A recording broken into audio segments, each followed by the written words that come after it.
Prenons nos Bibles ensemble dans le livre d'Exode, chapitre 15,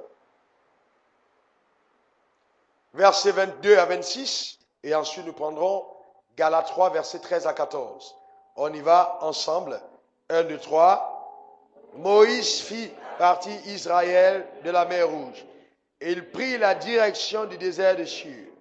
Et après 3 journées de marche dans le désert, ils ne trouvèrent point d'eau. Ils arrivèrent à Mara, mais ils ne purent pas boire l'eau de Mara parce qu'elle était amère.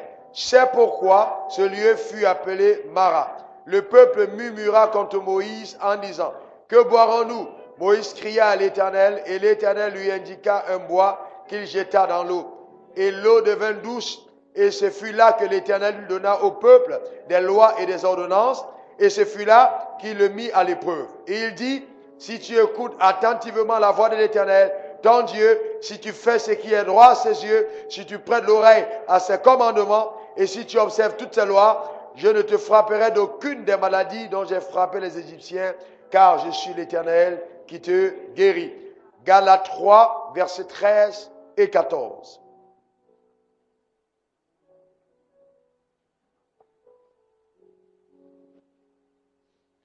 Galates 3, versets 13 et 14.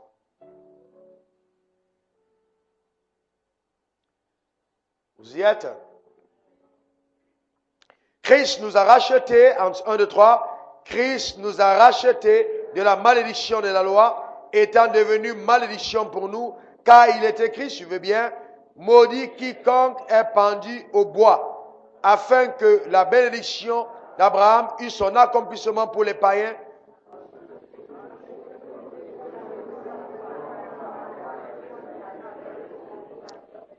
afin que la bénédiction d'Abraham eût par les païens son accomplissement en Jésus-Christ et que nous réussissions par la foi l'esprit qui avait été promis. Alléluia. Lève ta main droite, dis, je recevrai l'esprit qui a été promis. Certains d'entre nous l'avons déjà reçu. Et déclare aussi la bénédiction d'Abraham à son accomplissement dans ma vie en Jésus-Christ. Alléluia. Seigneur, je veux te rendre grâce pour ta parole. Que ton nom soit exalté. Que l'honneur et la gloire te soient rendus. Pendant, Seigneur, que je vais conclure cette série sur la santé divine, je veux te rendre grâce pour le revêtement particulier de ta puissance au travers des paroles qui sont si clairement énoncées par l'assistance du Saint-Esprit. Que ton nom soit béni et exalté pour ta parole qui ne rentrera pas à toi sans avoir accompli dans les vies le but pour lequel elle sortira en ce jour, pour guérir, restaurer, changer, transformer, délier, briser les chaînes, manifester la gloire de Dieu. Merci Seigneur, que ton nom soit exalté. Au nom de Jésus, et que quelqu'un dise Amen 3 fois. Amen, Amen, Amen. Tu peux t'asseoir dans sa présence. Alléluia. Le thème de ce sous-message, en ce jour de ce message, le sous-thème, c'est l'Éternel, mon médecin. L'Éternel, mon médecin.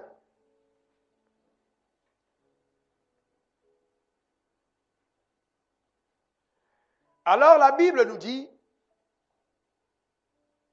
que le peuple d'Israël, après avoir été délivré par la main puissante de Dieu et le bras étendu qui a permis à ce peuple d'échapper à la captivité d'entre les mains des Égyptiens. Ce peuple qui expérimenta l'assistance surnaturelle de Dieu lors de leur traversée de la mer Rouge, comme si elle n'avait jamais existé, car Dieu avait par un vent qui avait soufflé sur la mer, séparé les eaux en deux et permis au peuple de traverser. Ce peuple-là, une fois après avoir traversé la mer Rouge, s'en est allé vers le désert de Shur. Et la Bible dit 3 jours de marche après. Le peuple eut soif. Il se trouvait à Mara. Les eaux de Mara étaient amères. Ces eaux n'étaient pas et des eaux digestes. C'était une eau indigeste. Et le peuple qui justement était en train de souffrir, n'est-ce pas, du manque d'eau, avait envie de se désaltérer. Et le peuple s'est tourné vers Moïse et a commencé à crier à Moïse en disant, mais Moïse, qu'est-ce qu'il y a? Tu nous as fait sortir d'Égypte et voilà, nous manquons d'eau dans le désert. Et Moïse, à son tour, a crié à Dieu et dit à Dieu, Dieu, tu m'as fait sortir ce peuple, mais voilà que nous n'avons pas d'eau à boire. Et la Bible dit, suivez-moi bien, que Dieu indiqua à Moïse un bois. Dis après moi, un bois. Encore un bois. Il indiqua un bois et Moïse récupéra le bois, le jeta dans l'eau et une fois que le bois était en contact avec l'eau, l'eau est devenue douce, agréable à consommer. Et je crois que c'était une eau plus agréable que les eaux minérales qu'on vend aujourd'hui parce que c'était une eau qui avait été changée par la puissance de Dieu. Et juste après, l'Éternel se présente, s'introduit dans un pan de sa personne au peuple d'Israël et dit, je suis Jéhovah Rapha. En fait, je suis l'Éternel qui te guérit. Bien aimé, ce peuple n'avait pas été malade, mais ce peuple passait par une crise de vie parce qu'il y avait un besoin. C'était un besoin d'eau, simplement à boire. Vous voyez, l'eau, c'est le symbole de la vie. Quand notre vie ne va pas, quand les choses semblent ne pas bien aller, la seule personne véritable vers laquelle nous devons nous tourner, c'est Dieu. Parce que c'est lui qui nous a créés. L'homme a été créé à l'image de Dieu et à sa ressemblance. Et il n'y a que Dieu pour véritablement aider à résoudre les problèmes des hommes. Sans Dieu, les hommes courent à leur perte. Le problème ne peut pas être vraiment réglé quand on ne se tourne pas vers Dieu. Et dans ce peuple, s'est tourné vers Moïse, mais Moïse a eu la sagesse de se tourner vers Dieu. Et Dieu a indiqué un bois. Et plus tard, nous verrons dans Galates 3, verset 13, la Bible dit, et verset 14, qu'il est écrit, maudit quiconque est pendu au bois. Donc vous voyez, le bois jeté dans l'eau était le symbole de la croix. De l'œuvre que Christ allait accomplir à la croix. Et de la délivrance qui allait s'accomplir par l'œuvre de la croix. Vous voyez, quand la croix entre dans une vie, la vie est différente. La vie devient meilleure. Même si cette vie n'avait plus de sens, mais à partir du moment où une vie accepte la croix, c'est terminé. Elle prend une autre dimension. Je déclare sur ta vie, à cause de l'acceptation de l'œuvre que Christ a accomplie à la croix, ta vie ne sera plus jamais la même. Tu jouiras de tous les bénéfices qui se rattachent à l'œuvre de la croix. Dis, je reçois. Encore, je reçois. Vous voyez, l'être humain a été créé par Dieu. Et je vais vous dire une chose, bien-aimés. Dieu a créé l'être humain. Et ce serait une grave erreur pour l'être humain de se tourner vers quelqu'un d'autre, si ce n'est Dieu, pour régler les problèmes. Je vais déclarer ceci.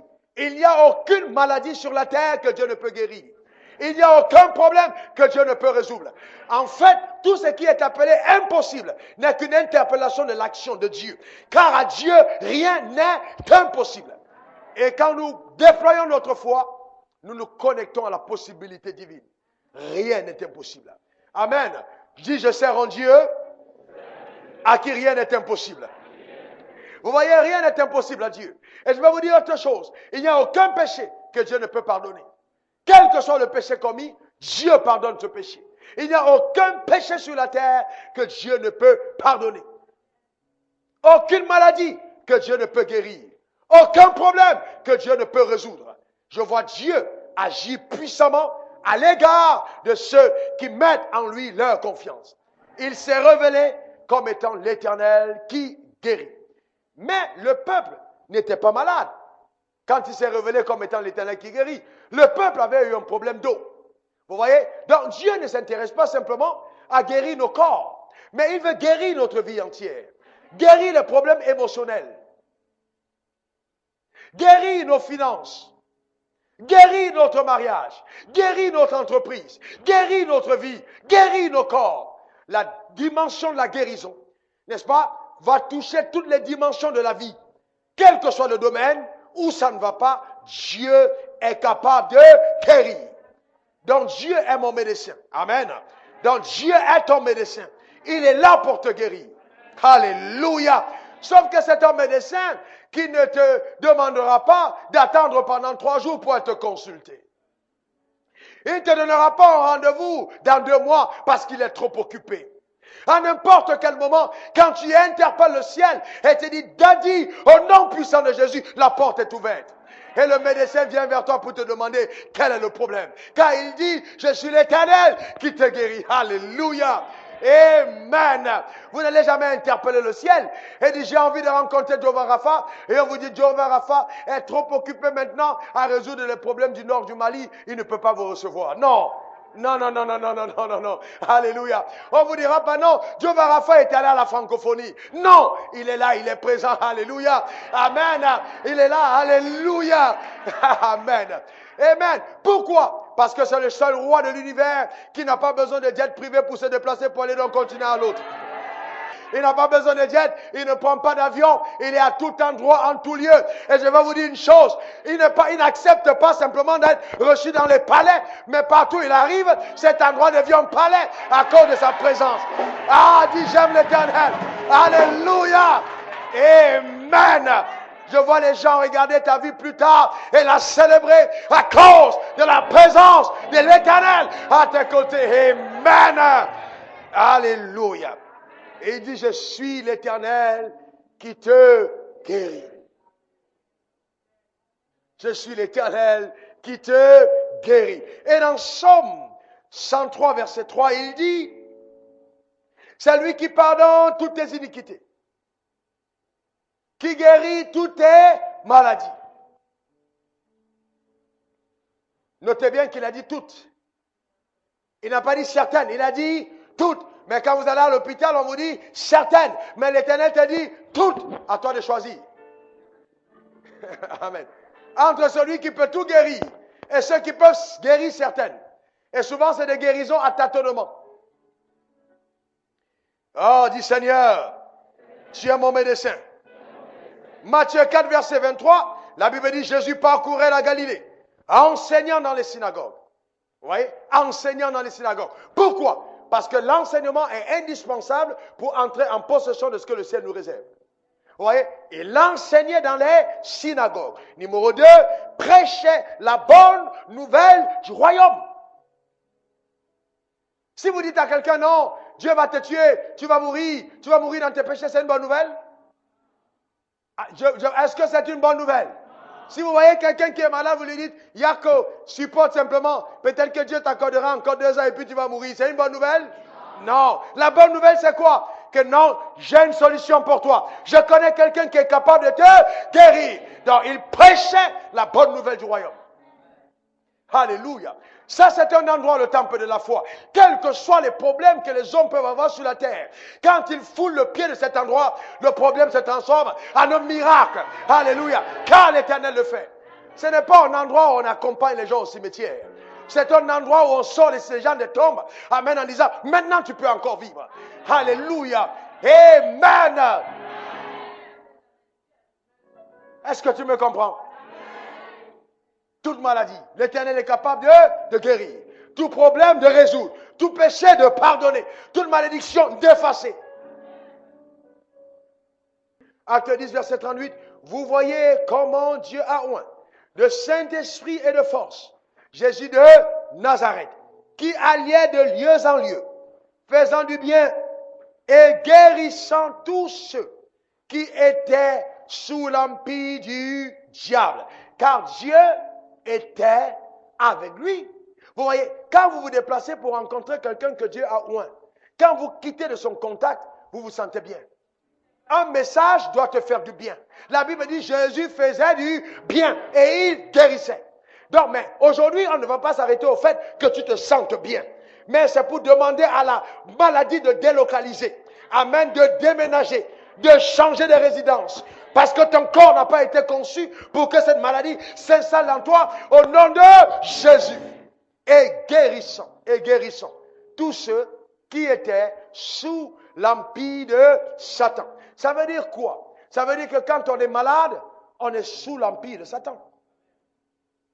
Ça veut dire aussi que la maladie fait partie du règne de Satan.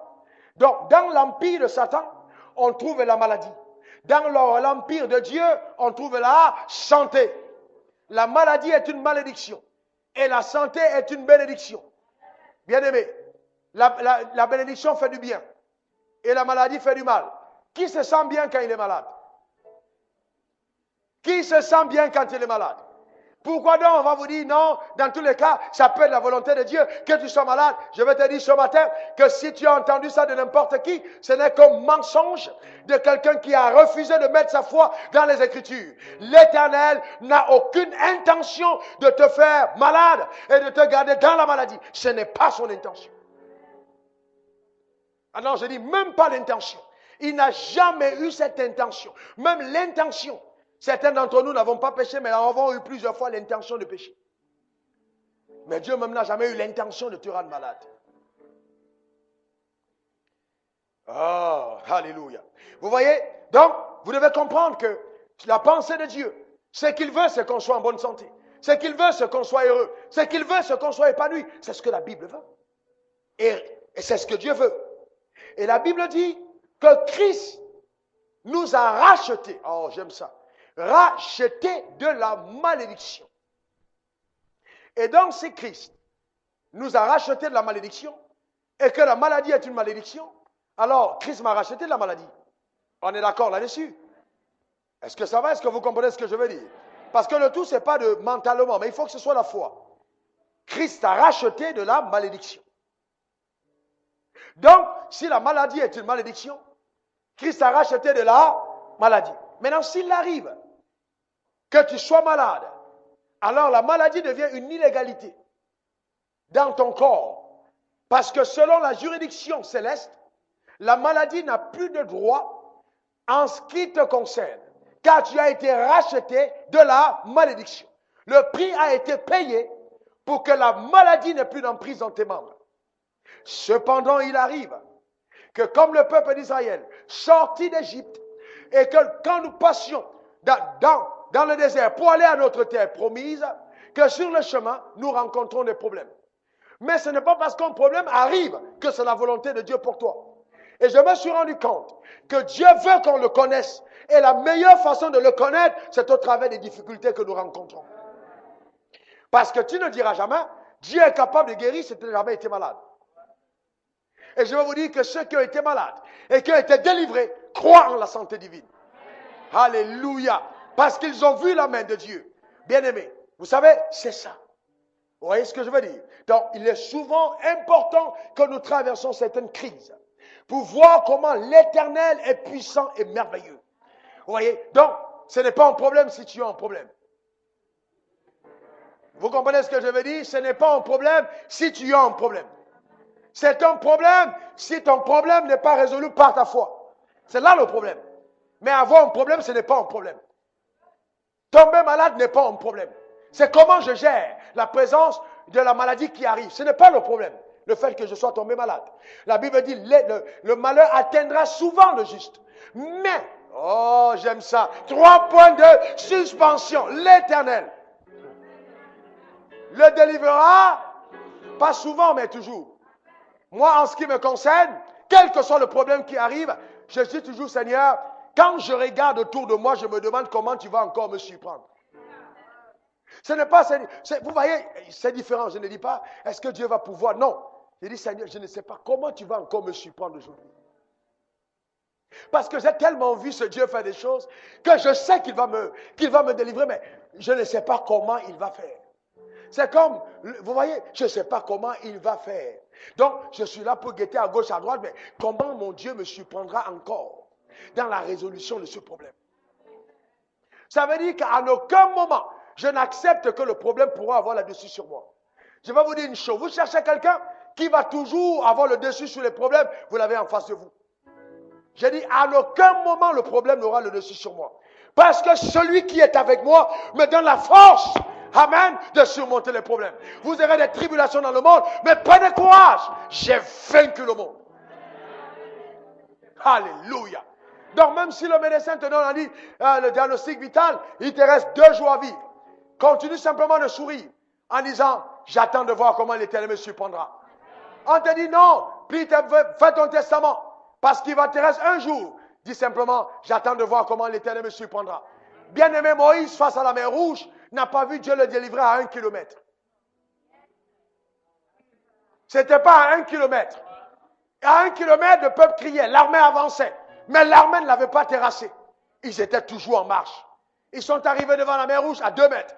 Dieu dit à Moïse, mais Moïse a dit, qu'est-ce qui se passe, Dieu? On est à 2 mètres. Dieu dit, je ne t'ai pas dit d'avancer. Mais, Père, comment on va faire? Même si on amène tous les ingénieurs ici pour bâtir le pont, ça va nous prendre trop de temps. Il dit, avance. Avance. Vous comprenez? Jusqu'au moment où il pose le pas, je suis convaincu qu'il a étendu la main quand l'eau est arrivée au niveau de la ceinture. Parce que la ceinture est le symbole de la vérité. Quand l'eau est arrivée au niveau de la ceinture de vérité, et que Moïse avait l'impression que Dieu était en train d'aller le noyer, que Dieu lui dit, maintenant étends ta main. Laisse-moi te dire, il est souvent nécessaire que le problème soit monté jusqu'à un certain niveau. Alléluia. Amen. Allez, est-ce que tu comprends? Mais aussi longtemps que l'Éternel est de ton côté, attends simplement la délivrance. Quand Moïse a étendu la main, les deux le vent a soufflé, la mer s'est ouverte. Alléluia. Et le même leader qui était acculé hier par son peuple a fini par être admiré par le peuple. Laisse-moi te dire une chose. Les choses qui hier font que tu es acculé, les gens t'oppressent, les gens te méprisent, les gens se moquent de ton Dieu, c'est la même situation que Dieu va...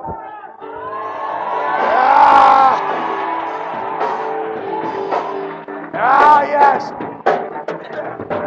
Je vois quelqu'un se vanter après en disant, je savais que l'Éternel allait le faire. Je vois quelqu'un demander le micro pour donner le témoignage. Amen. Je vois Dieu le faire dans ta vie. Alléluia. Par sa puissance extraordinaire. Donc, ne panique pas. Ne panique pas. Parce que la mer Rouge est en face. Est-ce que vous êtes avec moi? Ne panique pas. Parce que le problème semble t'avoir déjà terrassé. Reste calme et observe. Pour voir comment est-ce qu'il va faire.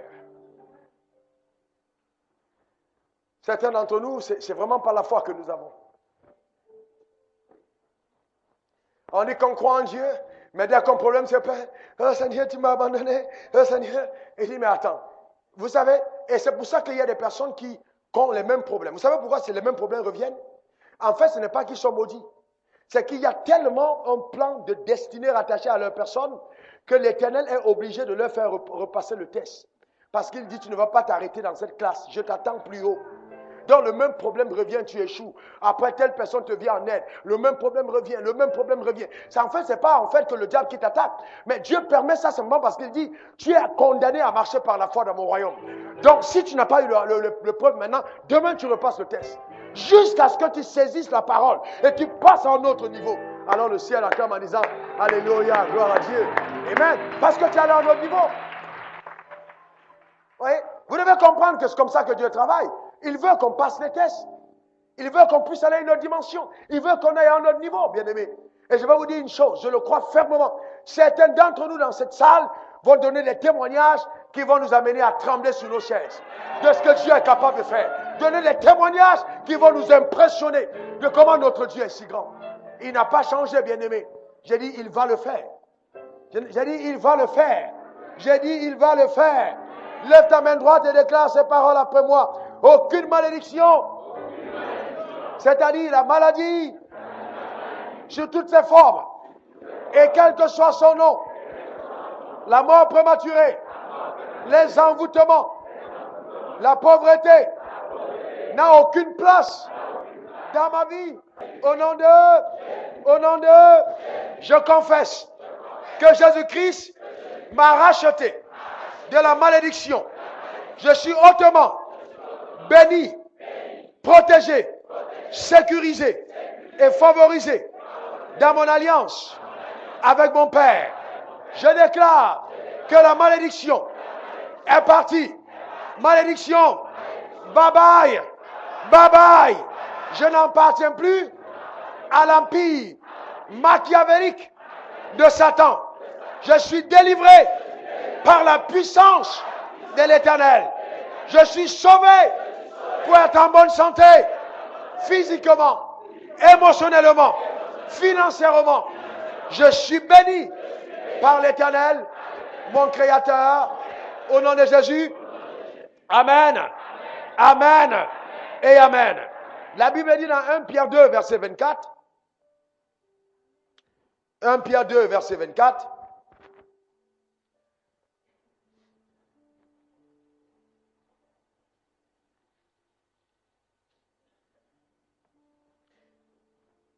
Lui qui a porté lui-même nos péchés en son corps, n'est-ce pas? Sur le bois. Il a porté nos péchés où? Vous vous rappelez l'histoire du bois, n'est-ce pas? Il a porté nos péchés sur le bois, afin que, morts au péché, nous vivions pour la justice. Lui, par les meurtrissures duquel nous serons guéris, c'est ça? Nous avons été guéris. Oh, lève ta main droite et dis, c'est une bonne nouvelle. Je suis guéri en Jésus-Christ. C'est une bonne nouvelle. Alléluia. Maintenant, suivez-moi. Cependant, il est important de comprendre que, vous voyez, la guérison est nôtre dans le royaume. Nous avons la santé divine. C'est notre partage. C'est notre héritage. Mais, nous devons comprendre que l'accès à la santé divine est un processus de la foi. Vous voyez? C'est un processus. Donc, je vais parler de 7 méthodes qui nous permettent d'avoir accès à la santé divine. 7 méthodes par lesquelles Jésus nous guérit. 7 méthodes. D'accord? Par lesquelles Jésus nous guérit. Il vous est déjà arrivé d'avoir un compte bancaire. Si vous ne l'avez pas, vous l'aurez bientôt. Amen. Mais vous avez un compte bancaire, levez la main simplement comme ça. Amen. Alléluia. Amen. Je vais vous dire une chose. Il y a des choses que nous n'avons pas, mais que nous avons. Donc, dans cette église, tout le monde a un compte bancaire. C'est pas parce que je ne l'ai pas que je ne l'ai pas. Vous voyez, on est dans le temple de la foi. N'habitez donc pas dans le château du doute. OK? D'accord, est-ce que ça va? On marche par la foi. On appelle les choses qui ne sont pas comme si elles étaient. Donc, tout le monde a un compte bancaire. Qui a un compte bancaire ici? Levez la main. Alléluia. Très bien. Parce que c'est comme ça que ça marche. On commence à appeler les choses qui ne sont pas comme si elles étaient. Ce n'est pas un mensonge. Naturellement, on dira tu as menti. Spirituellement, on dira tu as dit la vérité. Vous voyez? Donc, il faut marcher par la foi et non par la vue. Ton compte bancaire n'est pas visible, mais il existe. On est d'accord? Alléluia. Donc, qu'est-ce qui se passe? Quand vous avez un compte bancaire, vous avez l'argent à l'intérieur. L'argent appartient à qui? À la banque ou à toi? Qui dit l'argent m'appartient quand je vais à la banque? Très bien. Ok, c'est ton argent. On est d'accord, n'est-ce pas? D'accord. Et qui dit ça appartient à la banque? Toi, ok, ça appartient à la banque. Ok. Maintenant, je vais vous dire une chose. Ça nous appartient. Bien que la banque puisse en jouir. La banque peut aussi dire, c'est mon argent. Vous voyez? Parce que quand on demande à la banque, quel est ton capital? Quels sont tes actifs? Elle peut déclarer ce que tu as mis. Vous voyez? Parce que tu deviens en fait une forme de partenaire indirect. Vous voyez? Que la banque utilise son argent pour se fructifier, pour se développer, pour se construire, pour s'épanouir. Regardez par exemple, quand vous avez un banquier et que vous venez déposer de l'argent, quand vous voyez un banquier gentil, ça veut dire que simplement tu as beaucoup mis l'argent dans son compte. Les banquiers ne sont gentils avec toi que quand tu as de l'argent dans ton compte. Vous voyez? Et là, ils sont gentils. Ah, comment tu vas? Quand on t'offre une bouteille de coca, c'est que ton argent qui est dans le compte peut offrir 20 bouteilles de coca par mois, au moins. C'est jamais gratuit. C'est une stratégie marketing pour te garder là, pour t'endormir. Vous voyez? Et puis que ton argent soit à toi. Mais vous voyez, et puis même, le problème que nous avons en Afrique, c'est que pour déposer ton argent, voilà, tu fais le rang. Pour retirer, tu fais 2 fois plus au rang. Vous voyez? Et c'est comme si sciemment, on mettait des stratégies en marche pour nous empêcher d'avoir notre argent. Comment tu peux aller à la banque à 8 heures et tu sors à 13 heures pour aller faire un retrait? Vous voyez? Si on me permettait, comme ça va arriver bientôt, d'avoir des messages en direct à la télévision, on allait régler beaucoup de problèmes. Parce que la population allait comprendre que c'est illégal, c'est injuste d'aller à la banque et de faire 5 heures de temps pour être servi. Donc vous devez choisir une banque où on vous respecte.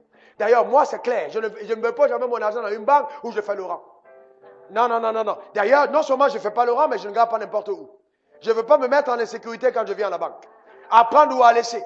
Je déclare sur ta vie que bientôt tu tiendras tête comme ça à tes financiers. Est-ce que tu comprends? Alléluia. Amen, parce que j'ai des choses à faire. Donc, écoutez, si tu n'es pas prêt, je vais ailleurs. Gloire à Dieu pour la concurrence. Alléluia. Il y a des choses qu'on ne peut pas imposer à la CIE parce qu'ils sont seuls. Amen. Mais aux banques, quand même, on peut imposer parce qu'ils sont plusieurs. Amen. Gloire à Dieu pour la concurrence. Alléluia. Vous comprenez de quoi je parle?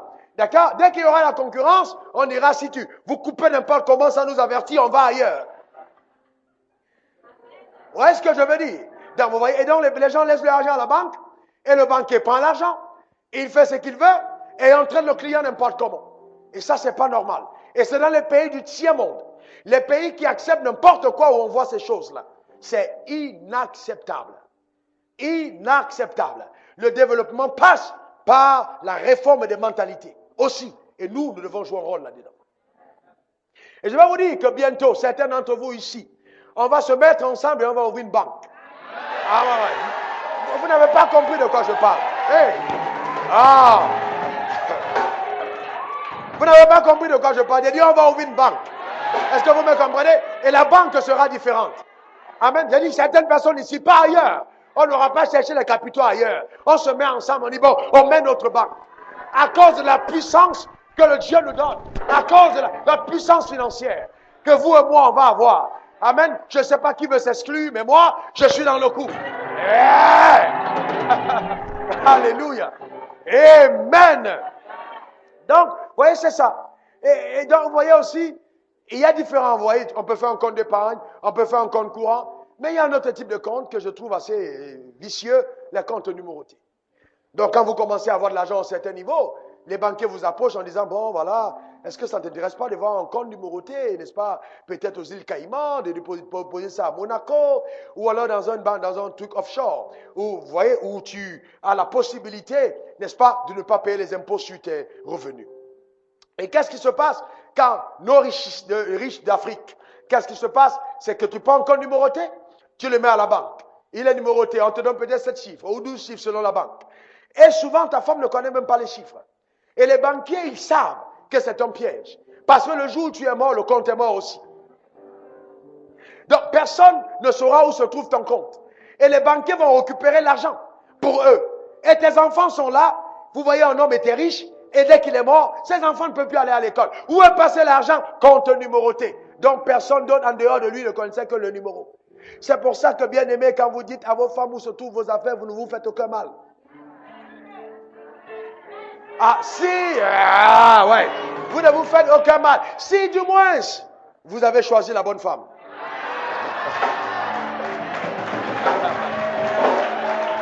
Il faut équilibrer, d'accord? Amen. Ne faites pas les affaires, on va vous précipiter à Williamsville avant votre heure. Ah, déclare, ça ne m'arrivera pas. Encore, ça ne m'arrivera pas. Vous voyez, donc c'est très important. Ça n'arrivera pas quand on te précipite à Williamsville avant ton heure. Ah non, ça ne va pas arriver. D'accord? C'est pour ça aussi qu'il faut faire les bons choix. Il faut faire les bons choix. Très important. Donc, quand tu as ton argent, il y a plusieurs méthodes avec lesquelles tu peux retirer ton argent à la banque. Premièrement, tu peux aller faire un retrait au guichet. Et là, tu peux subir la pression du temps, si tu n'es pas traité spécialement. De deux, tu peux aller au guichet GAB, retrait GAB d'un guichet automatique, voilà. Et tu vas avec ta carte, tu tapes ton code, tu sors ton argent. Si ça marche, bien sûr. Donc, ensuite, tu peux aller faire un virement, d'accord, pour régler un problème. Tu peux payer un chèque quelque part, voilà. Donc, il y a différentes méthodes que tu peux utiliser. Mais c'est ton argent, mais il y a différentes méthodes pour avoir accès et jouir de ton argent. C'est la même chose pour la santé divine. C'est à nous. Mais il y a plusieurs méthodes avec lesquelles je peux jouir de la santé que le ciel m'a accordée. D'accord? Donc, ces 7 méthodes sont des méthodes qu'on peut utiliser pour avoir accès à la santé divine qui nous est réservée dans les cieux. D'accord? Jésus a dit lorsque vous priez, dites que ton règne vienne, que ta volonté soit faite sur la terre comme. Ça veut dire que chaque fois que je prie pour quelque chose, c'est déjà disponible. Oh non, tu n'as pas compris. Je dis que chaque fois que tu pries pour quelque chose, c'est déjà disponible. Ta prière ne fait que le transfert. Dis transfert. Encore transfert. De ce qui est à toi, du ciel sur la terre. Alléluia. Donc la première méthode, c'est utiliser le nom de Jésus. Acte 3, versets 6 à 16. Utilisez le nom de Jésus. Utilisez le nom de Jésus.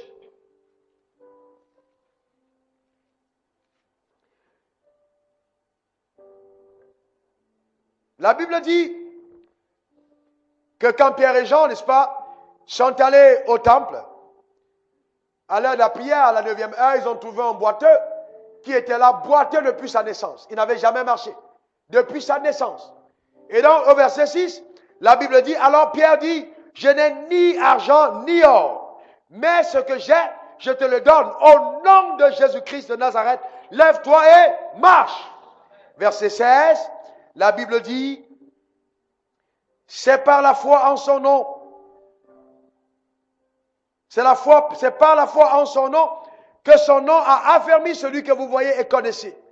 C'est la foi qui lui a donné à cet homme cette entière guérison en présence de vous tous. Mais la foi en qui? Non. La foi en qui? Au nom de Jésus. Parce qu'il y a une différence entre la foi en Jésus et la foi au nom de Jésus. D'accord? Allah, c'est la foi au nom de Jésus. Parce que le nom de Jésus nous a été donné comme étant un nom d'alliance. Il dit, en mon nom. En mon nom. Vous voyez? En mon nom. Donc le nom de Jésus est un nom d'alliance. Quand nous prononçons le nom de Jésus, tout genou fléchit dans les cieux, sur la terre et sous la terre. Et toute langue confesse que Jésus est Seigneur à la gloire de Dieu le Père. Donc, au nom de Jésus, quand je prends autorité au nom de Jésus, alors quelque chose se produit. Je me rappelle, il y a, je crois en 2004, je sortais de zone 4 et j'entrais donc sur le grand boulevard et j'avais une voiture qui allait très vite, qui quittait de 1 à 6 secondes et demie pour faire 100 mètres, 100 km, à être à 100 km/h. Donc, quand j'étais ouvert, j'ai appuyé sur la pédale, la voiture a eu une propulsion rapide et il y a eu un jeune homme qui a voulu profiter de la distance qu'il avait avec le feu pour traverser. Vous voyez? Et donc, il a couru. Et moi, je n'ai même pas eu le temps de le voir, que la voiture l'avait déjà percuté. Il est monté, il est descendu la nuque sur le pare-brise, il a cogné, il a roulé, le sang a commencé à gicler et il a arrêté de respirer. Pour vous dire la vérité, j'étais en problème sérieux. Ce jour-là, je devais aller en prison. Le temps me manque pour vous donner tous les détails. J'allais en prison et j'étais conscient que là, c'était très grave. Et donc, je suis sorti de ma voiture. Imaginez donc le boulevard. Les voitures qui sont arrêtées. Et il y avait des femmes qui vendaient à côté, qui sont venues, qui ont commencé à pleurer. Or, quand les femmes sont présentes quelque part, elles ont commencé à pleurer. Oh, un joli garçon comme ça, ils l'ont tué. D'autres te disaient, oh, voilà, et tout. Donc, et j'entendais toutes ces paroles. Voilà, regarde. Et puis d'autres venaient, mais vraiment, la voiture. Donc, les commentaires autour. Mais j'avais quelques secondes pour réagir. Avant que l'ambulance n'arrive, chercher le jeune homme mort sur la route. Quelle a été ma réaction? Je suis sorti. D'abord, mon cœur battait la chamade. Vous savez, il y a des moments où les problèmes vous arrivent, vous ne sentez plus vos pieds sur vous. Vous avez l'impression que tout autour, les choses ne vont plus. C'était vraiment dans cette situation que j'étais. Et donc, ce que j'ai fait, je suis allé et j'ai posé mes mains sur lui. Je me suis rappelé que notre Dieu était capable de tout faire. Et que le nom de Jésus était le nom au-dessus de tous les autres noms. Alors j'ai posé ma main sur le jeune homme. Et j'ai dit, au nom puissant de Jésus-Christ, j'ordonne à la vie de revenir dans ses membres. J'ai commencé à parler en langue. Et puis j'ai dit, Dieu, je ne suis pas venu dans ce pays pour tuer les gens, mais pour les ramener à la vie. Et j'ai parlé en langue. Et quelque temps après, pendant que j'étais à genoux en train de prier, et le jeune homme était là, couché, sans respirer, il a fait... Comme si on avait fait un massage cardiaque. Quand il a fait pouf, le sang a giclé jusque sur mon visage. Des gouttelettes de sang qui ruisselaient de sa bouche. Mais j'étais si heureux. Vous voyez, parce que le jeune homme avait respiré. Voyez le jeune homme. Et vous savez, laissez-moi vous dire une chose. Les mêmes femmes qui étaient en train d'être accusées ont commencé à dire, tiens, l'homme l'a pris d'un, il prit d'un. Vous voyez, et alors, tout de suite, ça s'est changé en témoignage. Alléluia. Alléluia. Vous voyez? Amen. Mais c'est à cause du nom de Jésus. Amen. Quand le nom de Jésus est mentionné, le démon n'a aucune autre option que de capituler. Amen. Je déclare sur ta vie que ce nom précieux te donnera la victoire dans toutes tes entreprises au nom de Jésus. Maintenant, la deuxième méthode. Demandez au Père au nom de Jésus. Voyez? Alors, la première méthode, c'était la prière d'autorité. La deuxième méthode, c'est que je demande au Père au nom de Jésus. Jean 16, versets 23 à 24. La Bible dit, en ce jour-là, vous ne m'interrogerez plus sur rien. En vérité, je vous le dis, ce que vous demanderez au Père, à mon nom, il fera quoi? Il vous le donnera. Jusqu'à présent, vous n'avez encore rien demandé à mon nom. Demandez et vous recevrez afin que votre joie soit. On demande à qui? On demande à qui? On demande à qui? Pourquoi dites-vous donc, Jésus, donne-moi telle chose? Non, on demande au Père. Au Père, donne-moi la santé au nom de Jésus. La personne à qui on adresse la requête, c'est le Père. Ce n'est pas à Jésus qu'on adresse la requête. À aucun endroit dans la Bible nous demande de demander à Jésus. On demande au Père au nom de Jésus. D'accord? C'est très important. Très important. On demande au Père au nom de Jésus. Et donc, afin que notre joie soit parfaite. Qui a déjà été content quand il est malade? Est-ce que vous savez que la maladie vous ôte votre joie? Votre gaba habituel perd son goût. Votre sandwich n'a plus la même chose. Tout ce qui est tout autour de vous, même vos habits, vous ne les portez plus. Il y a des choses qui, la vie n'est plus agréable. D'accord? Donc quand on demande la santé, la joie devient parfaite. La troisième méthode, l'imposition des mains. Marc 16, versets 15 à 18. L'imposition des mains. Imposition des mains.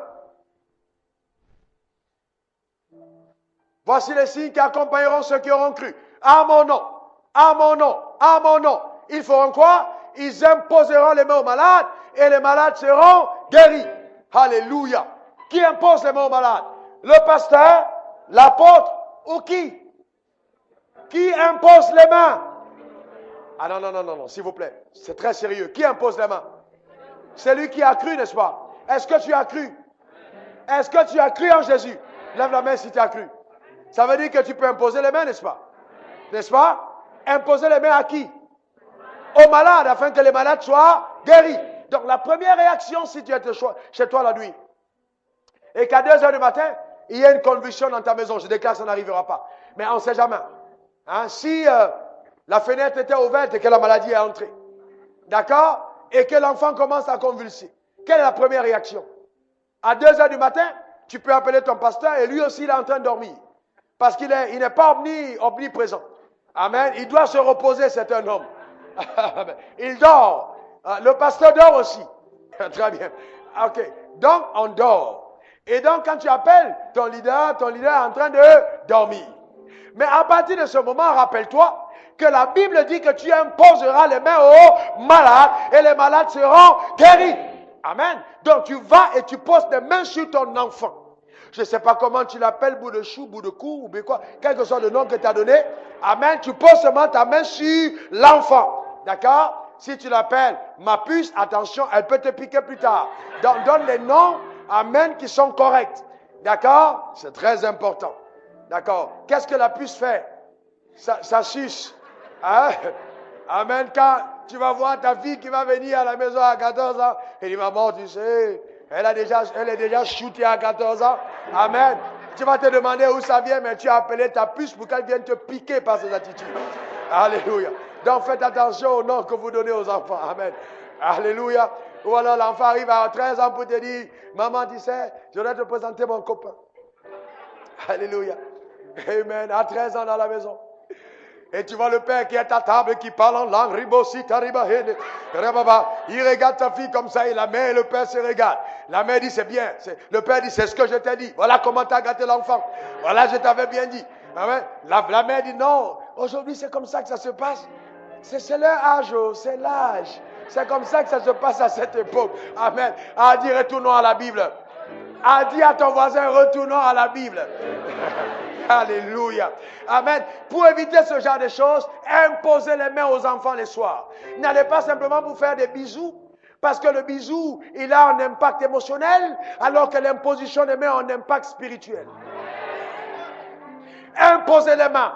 Il y a des choses que vous ne pouvez pas faire par vos bisous, que vos mains vont faire. Posez les mains sur l'enfant. Décrétez la vie. Qu'il dort, vous entrez dans votre chambre. Vous, comme dans la chambre de l'enfant, même quand il dort, prophétisez dans sa chambre. Appelez les bénédictions d'Abraham. Déclarez la parole sur lui, bien-aimé. Ne dites pas non, il n'a pas encore fait sa rougeole, sa varougeole, vous l'avez dit au premier, c'est quoi, varicelle. Ce n'est pas un verset biblique. Si je fais une faute au verset biblique, il y a problème. Mais si le nom des maladies, ce n'est pas grave. Varicelle, c'est ça, n'est-ce pas? Il n'a pas encore fait sa varicelle. D'accord? Très bien. Mais qui vous a dit que c'est sa varicelle? C'est ça le problème. Non, il n'a pas, pasteur, non, c'est qu'il n'a pas encore fait sa varicelle. Et ça paraît tellement, mon fils est en train de faire sa varicelle. Comme si, ce n'est pas sa varicelle. Vous comprenez ce que je veux dire? C'est pour le diable. Ce n'est pas sa varicelle. Et tu peux mettre la main sur la tête de ton enfant et dire, tu ne feras pas de varicelle. Amen, il n'y a pas de varicelle. Tu es conçu par Dieu pour être en bonne santé. Je prophétise la mort de la varicelle avant que cela n'atteigne ton corps au nom de Jésus. Amen. Fais comme ça, fais comme ça. Imposition de main, fais comme ça. La puissance de Dieu est entre mes mains. Encore, la puissance de Dieu est entre mes mains. J'imposerai les mots aux malades. Et les malades seront guéris.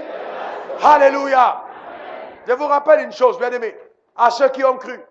Quand je me suis converti, quelques mois après, j'imposais les mains aux malades, ils étaient guéris.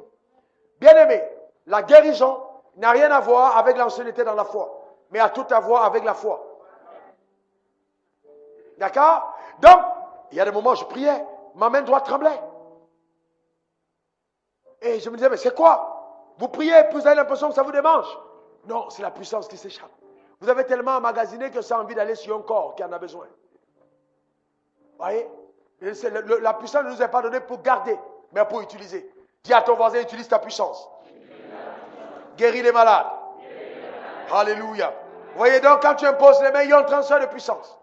Il y a un transfert de puissance qui quitte ton corps vers le corps malade. La femme qui avait la perte de sang a touché le vêtement de Jésus et il dit, il sentit qu'une puissance l'avait quitté. Souvent, après un culte, sans avoir prié pour des gens, parce qu'il y a beaucoup de puissance qui sort quand je parle. Il peut arriver, par cause de l'électricité de l'onction qui est descendue sur moi, que je me sente lourdement fatigué. Mais quand cette présence est encore là, même l'appétit, je ne l'ai pas. Je rentre à la maison, je n'arrive même pas à manger. Parce qu'elle vibre sur moi comme elle est là aujourd'hui. Je sais qu'elle est là, mais il n'y a même pas d'appétit. Mais à un certain moment, elle se retire. Vous voyez? Et là, j'entre dans la dimension d'un humain. Et je commence simple et je peux manger sans aucun problème. Vous voyez? Donc, il y a le revêtement de la puissance que nous avons. Nous devons utiliser cette puissance. Imposer les mains. Alors, il y a une différence entre imposer les mains pour l'office, selon 1 Timothée 5, verset 22, amener quelqu'un à être responsable à l'église. Ça, c'est l'imposition des mains pour que la personne soit responsable.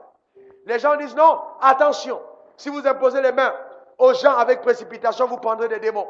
Laissez-moi vous dire en toute clarté. Si vous posez les mains sur quelqu'un et que le démon entre en vous, c'est que vous-même, votre vie a un problème. Vous me comprenez, hein? Il n'y a aucun démoniaque qui peut dire que parce que je lui ai posé les mains et puis son démon vient sur moi. Ce n'est pas possible. Ce n'est même pas biblique. Vous comprenez? Si le chat tombe ou la souris tombe dans le vin, qui devient sous, le vin ou la souris? Est-ce que le vin saoule? C'est la souris qui saoule. Donc si un démon entre en contact avec mon onction, c'est lui-même qui va saouler l'onction. C'est-à-dire qu'il va sortir de là, électrocuté par la puissance. Est-ce que vous me comprenez? Ce n'est pas moi qui vais prendre quelque chose. D'accord? Ni toi d'ailleurs. Ok? Donc imposer les mains. Quand je salue les gens là dehors, je salue les sorciers, je salue les prostituées, je salue les voleurs, je salue les occultistes. Il y a des moments où je salue des gens qu'on a envoyés ici. Dieu m'a montré la veille. 3 personnes. Même à ma femme, je ne vais pas parler de ça. 3 personnes qu'on a préparées dans l'enfer pour venir me déstabiliser. Quand ils sont venus s'asseoir à l'église, je les ai vus, je savais que c'était eux. À la fin des cultes, j'ai tenu ma main, j'ai arrêté la main pendant un moment. Et j'ai fixé dans les yeux. La personne a baissé les yeux. En fait, j'ai passé un message. La personne a baissé les yeux parce qu'on s'était vu la nuit. Oui, en songe déjà Dieu m'avait montré. On s'était vu. Et moi je suis assis au 3e ciel, il est au 2e. Donc quand je jette le coup d'œil, je le vois en bas, il lève comme ça, il me voit en haut. Qui est plus fort que Dieu? Alléluia. Est-ce que vous me comprenez? Ah, dit, je suis assis avec Christ dans les lieux célestes. Alléluia. Les sorciers se trompent si c'est à toi qui veux s'attaquer. Je te dis la vérité, ils se trompent. Je dis bien, ils se trompent. Je dis, les gars de ton village se trompent. Si c'est à toi qu'il veut s'attaquer, il se trompe. Alléluia. Tu ne peux pas écouter un message pareil et la puissance des ténèbres finit par te manger. J'ai dit, il se trompe. Tu ne peux pas savoir le bien que tu te fais quand tu écoutes un message pareil. Jésus a dit, vous êtes plus à cause de la parole que vous avez entendue. Il n'a pas dit, vous êtes plus à cause de la foi, mais à cause de la parole que tu as entendue. Il y a des paroles, quand tu les as entendues, ta destinée ne peut plus être la même. Quand tu les as simplement entendues, ça change totalement ta vie. Amen. À cause de ce que tu as entendu. Il dit, vous n'êtes plus à cause de ça. La parole, pas que vous avez entendu. Il n'a même pas dit compris, mais entendu simplement. Si vous pouviez savoir ce que la parole de Dieu est capable de faire. Un autre jour, j'étais en train de prêcher. Comme ça, il y avait un monsieur qui avait un mal, une boule dans son corps depuis près de 17 ans. Il écoutait la parole de Dieu. Et puis subitement, il a commencé à taper l'endroit où il y avait la boule. La boule était partie. Pourquoi? La puissance de la parole. J'ai dit, tu es purifié à cause de la parole que tu entends. Alléluia. Amen. Quatrième méthode. 4e, la prière d'accord. Matthieu 18, verset 19 à 20. Si 2 d'entre vous s'accordent sur la terre pour demander une chose quelconque, cela leur sera accordé par mon Père qui est dans les cieux. On s'accorde pour demander quoi? Une voiture, une maison, un nouveau terrain pour l'église. Quoi? Une chose quelconque. Quelconque n'a pas de nom. Amen. Donc ce n'est pas un problème si toi-même tu es quelconque. Tu n'as pas compris. Tu n'as pas compris. Donc si toi-même dans la société, tu es encore quelconque, ça veut dire que tu es encore, le miracle de Dieu peut encore se faire. Amen. Donc quand on demande quelque chose de quelconque. Amen. D'accord, une chose quelconque. Mais quand tu as demandé la chose quelconque, ça se fait. D'accord, ça s'accomplit. Mais où 2 ou 3 s'accordent, 2 personnes s'accordent sur la terre. S'accorder sur la terre. C'est différent de prier ensemble. Beaucoup de personnes dans l'église prient ensemble mais ne s'accordent pas. Aussi longtemps que tel se réclame, moi je suis de tel, moi je suis de tel côté. Dès qu'on voit l'autre, non lui n'est pas sauvé. Non, pourquoi c'est lui? Pourquoi c'est lui qu'on a donné l'offrande? Pourquoi c'est lui qu'on a fait ci? Le diable se met là-bas, il commence à rire. Regardez-les. Parce qu'à partir du moment où vous êtes divisés, la prière n'a plus d'impact. Un homme et une femme qui dorment sur le même lit et que l'autre regarde au nord, l'autre regarde au sud. Simplement parce que ils ne sont pas d'accord sur quelque chose, ils peuvent être sûrs de quelque chose, ils ne sont pas 2, ils sont 3 dans la chambre. Et la 3e personne, ce n'est pas un ange, c'est le diable qui est couché au milieu. Est-ce que vous me comprenez? Chaque fois que vous vous tournez, le diable est installé au milieu. Parce que le Saint-Esprit et Dieu ne sont jamais dans la division. Ils sont dans l'unité. Donc vous ferez mieux d'arranger votre problème et de dormir avant que ce ne soit compliqué. Amen. Et je ne comprends pas cette histoire de vous tourner au dos la nuit alors que le jour vous serez obligé de vous regarder en face. À quoi ça sert donc ces bébétillages et tout? Soyez un peu plus matures. Confrontez le problème en face. Parlez. Amen. Dites la vérité les uns aux autres. Pardonnez-vous et puis dormez. Sans aucun problème. Amen. Débarrassez le problème avant qu'il ne soit trop tard. Ah, dis au marié qui est à côté de toi, j'espère que tu as bien compris ce que ton pasteur a dit. Et le marié dit au célibataire, quand tu vas te marier, n'oublie pas ce conseil. Il ne faut pas oublier ce conseil. Amen. Donc, accorder, c'est être en harmonie. C'est ce que la parole de Dieu dit. Être en harmonie. Être en harmonie, être en harmonie, être en accord. S'accorder sur ce que la Bible dit. Il y a des gens, quand vous priez avec eux, ces personnes ne s'accordent pas. Elles ne sont pas en accord avec vous. Pourquoi? Parce que quand elle prie, elle ne croit pas que Dieu peut le faire. C'est ça le problème. À partir du moment où la personne n'a pas cru, la personne va détruire ta prière. Parce que la personne n'est pas en accord. Donc, cherchez des personnes d'une foi précieuse pour être des alliés. Ne soyez pas alliés avec quelqu'un simplement parce qu'il s'habille bien. Soyez alliés avec quelqu'un parce qu'il a une foi de bonne qualité. Est-ce que vous me comprenez? C'est très important, la foi de qualité. Amen, la qualité spirituelle importante qui vous permet d'avoir l'accord. D'accord? Le mari et la femme doivent s'accorder ensemble. Et les frères et les sœurs peuvent s'accorder ensemble. Le pasteur et un fidèle peuvent s'accorder ensemble sur quelque chose. Et vous tenez en accord. D'accord? Et la Bible dit, quand vous êtes accordés, Dieu est au milieu de vous. Vous voyez, d'accord? Pour vous accorder ce que vous demandez. Cinquième méthode, lier et délier. Matthieu 18, verset 18. Tout ce que vous lierez sur la terre sera lié dans le ciel. Tout ce que vous délierez sur la terre sera délié dans le ciel. Donc, lier et délier. Luc 10, verset 19. Je vous ai donné le pouvoir de marcher sur les serpents et sur les scorpions. Et sur toute la puissance de l'ennemi, rien ne pourra me nuire. Lève ta main droite et dis, j'ai le pouvoir. Encore, j'ai le pouvoir de marcher sur les serpents et sur les scorpions et sur toute la puissance de l'ennemi et rien ne pourra me nuire. Alléluia. Voyez, vous avez le pouvoir. C'est une chose que d'avoir le pouvoir, c'est une autre chose que d'utiliser le pouvoir. Un policier peut avoir une arme et ne pas savoir tirer. Surtout aujourd'hui. D'accord? On peut ne pas savoir tirer. On est d'accord? Amen. OK? Vous comprenez de quoi je parle? Donc, il faut encore savoir tirer. Donc, le tout n'est pas d'avoir l'arme, mais c'est de savoir tirer. Donc, savoir tirer, c'est important. Donc, quand tu as l'autorité, il faut savoir l'utiliser. Utiliser cette autorité. Maintenant, regardez quelque chose. Vraiment qui est impressionnant. Dieu m'a ouvert les yeux sur ce texte et j'étais impressionné par la vérité que le Seigneur me donnait de découvrir. Luc 11, verset 14. Regardez ce qui est écrit. Luc 11, verset 14, il est écrit, Jésus chassa un démon qui était muet. Qui était muet?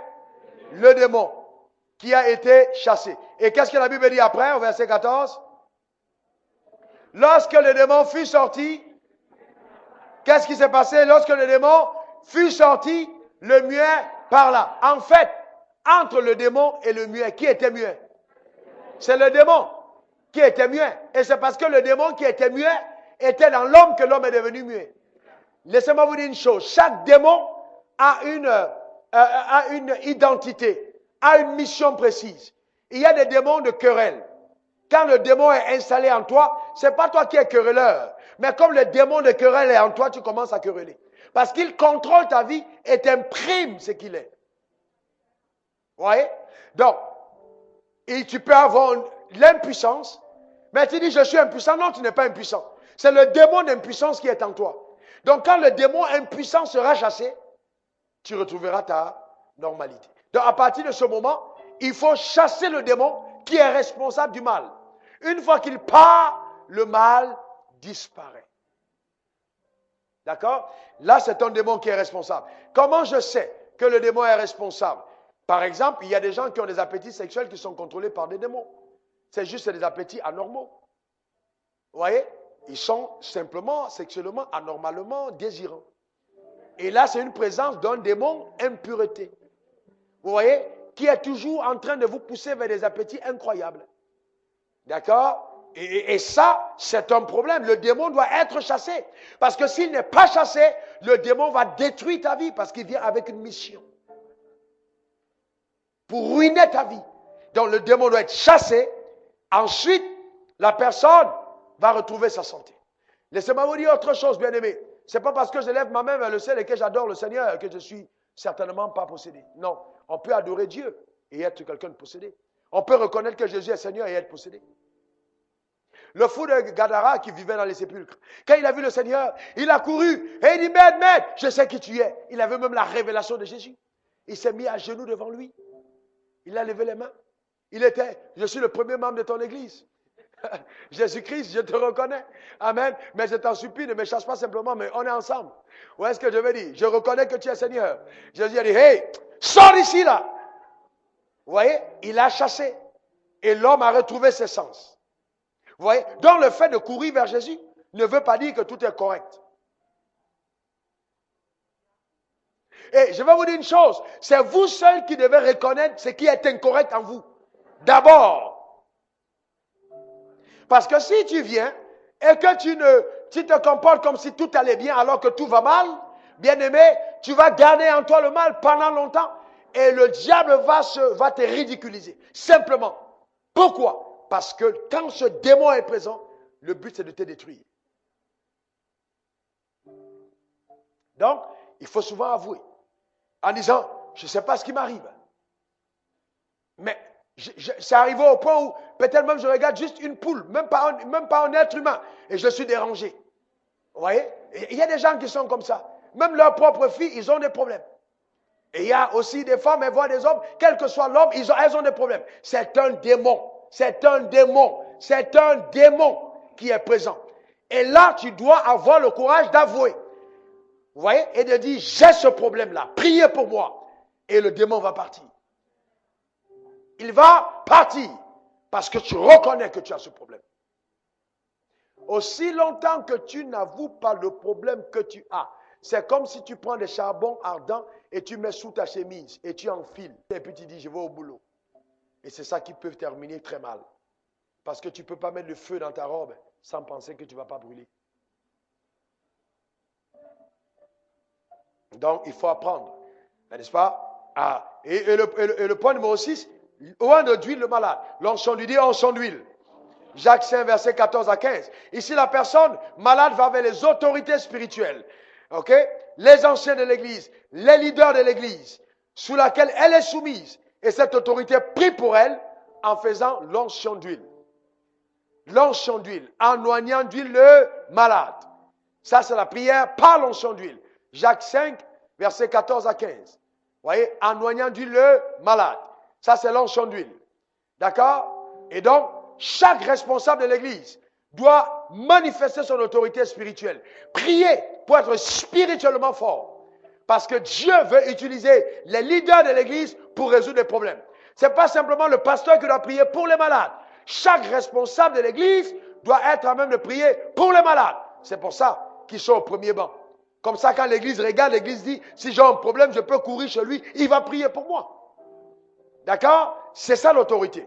Amen, que chacun devrait avoir.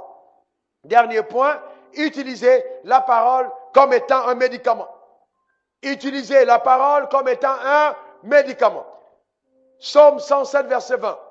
La parole. Ouais, la Bible dit, il envoya sa parole et sa parole est guérie. Il envoya sa parole et sa parole est guérie. Il y a de la puissance dans la parole de Dieu. Il envoya sa parole et sa parole est guérie. Proverbe 4, verset 20 à 22. D'accord? Mon fils, sois attentif à mes paroles, prête l'oreille à mes discours.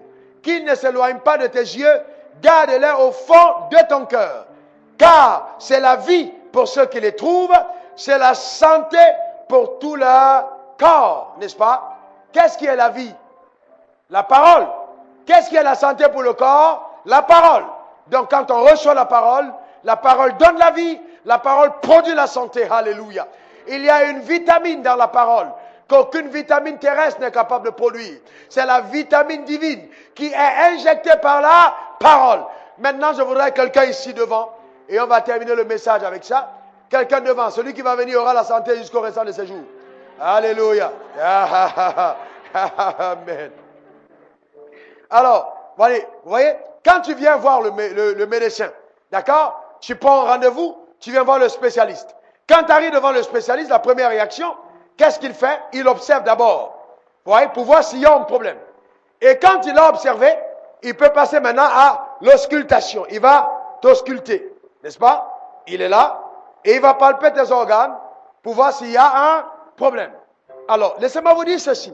Quand on va à Jésus-Christ et qu'il nous regarde, on peut penser qu'on est malade et le médecin se rend compte qu'on n'a rien. Ça vous est déjà arrivé que le médecin vous dise que vous n'avez rien?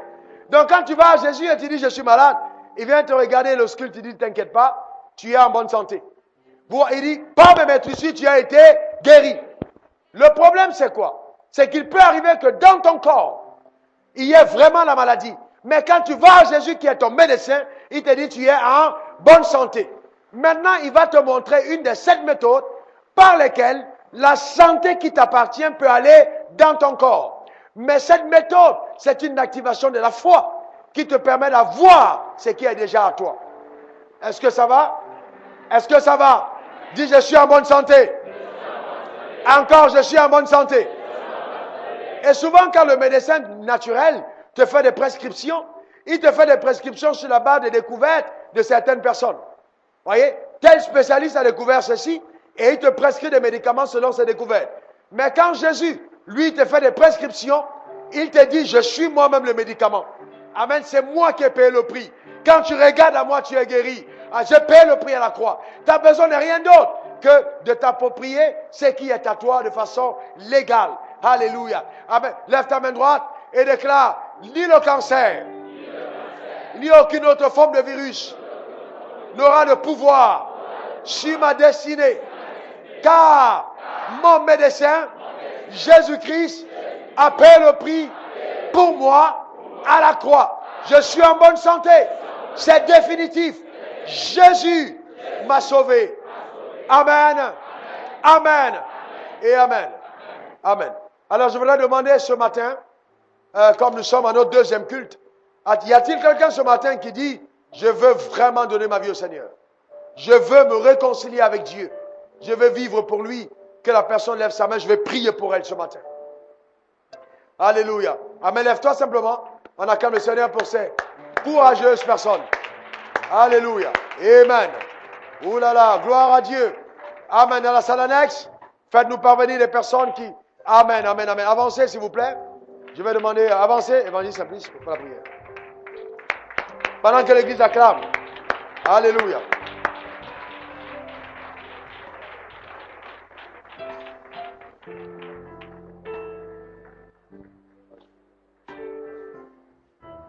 Alléluia. Attendez d'autres personnes à la salle annexe.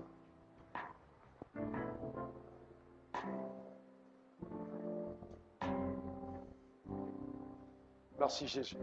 Amen. Vous allez répéter après moi la prière.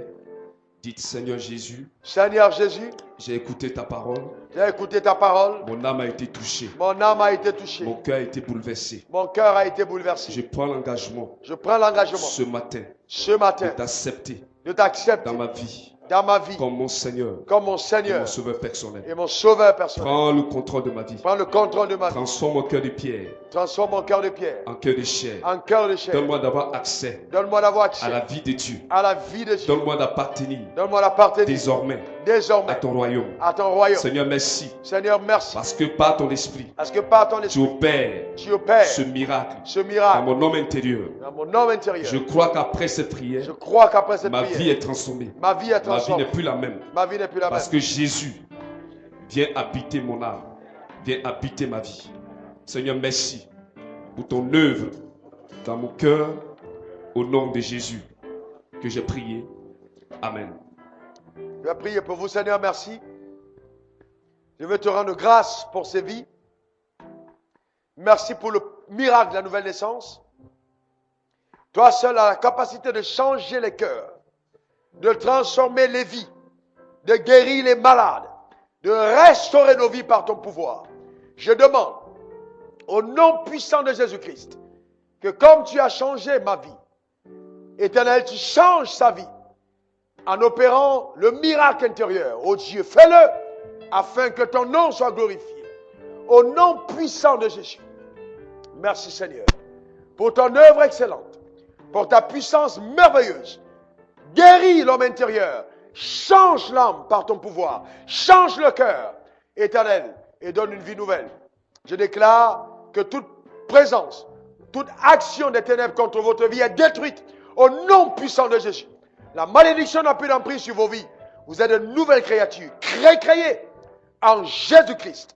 Au nom de Jésus, que la lumière jaillisse dans ton cœur, maintenant, au nom de Jésus, et te donne le dégoût total de ce qui n'est pas de Dieu et l'amour véritable des choses du royaume. Au nom puissant de Jésus-Christ. Amen.